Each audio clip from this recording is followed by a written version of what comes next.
Want to know how to install Dola AI on your phone? Well, no worries. In this video, I'm going to show you an easy step-by-step guide on how you can do it. It's super simple and under a minute, so let's get straight to it. Now, first things first, you can just simply open up your Dola AI application, and we have also created a video on how to install Dola AI on your phone, so let's get right into it.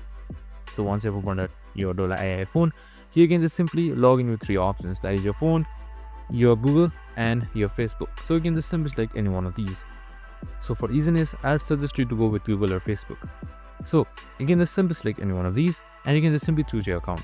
And now once you have chosen your account, you should be automatically logged in. So as you can see right here, it's signing in, it's loading, and make sure you confirm your age as well. Just simply select confirm that you are above 18 or the certain age limit. And you can just simply see that your Dola AI has opened. Super simple and easy. I hope this video helped. If it did, make sure to like, subscribe, and tune in with us for more of these videos. See you in the next one.